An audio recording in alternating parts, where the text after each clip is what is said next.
Hi everyone! Welcome to The Echoes of Literature. In this episode, we are going to hear the echo of Once Upon a Time.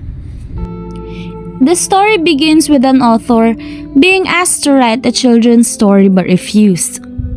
One night, she was unable to sleep, so she started imagining a story. In the story, there is a family that lives in a comfortable neighborhood in South Africa during apartheid, a policy before where there is racial segregation. The neighborhood they belong to is afraid of the people who live outside. This resulted in the family adding security to their home. Gates, locks, high walls, and sharp wires on top of the wall. They believe this will keep them safe from danger. However, their little son, pretending to be a prince in a fairy tale, tries to climb through the wall, imagining it as a magical obstacle.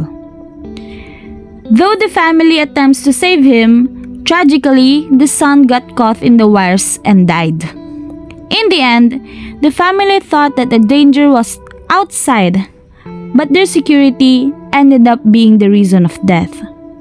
It also proves that the author can really do no fairy tales for children, as it always ends in tragedy.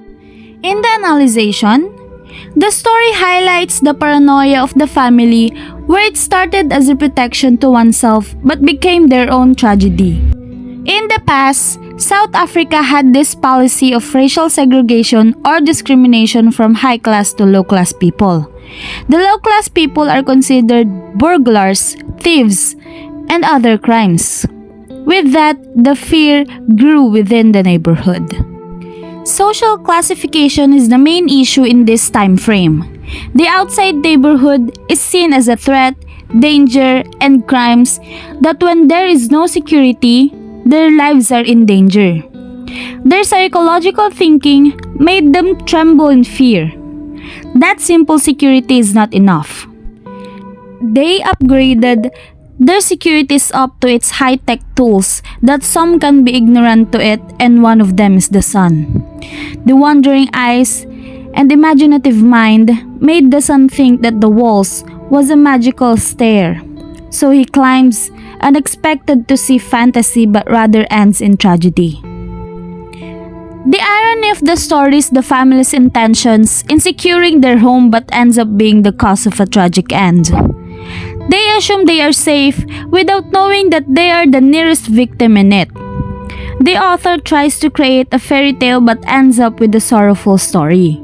To her, fairy tales do not always end happily ever after.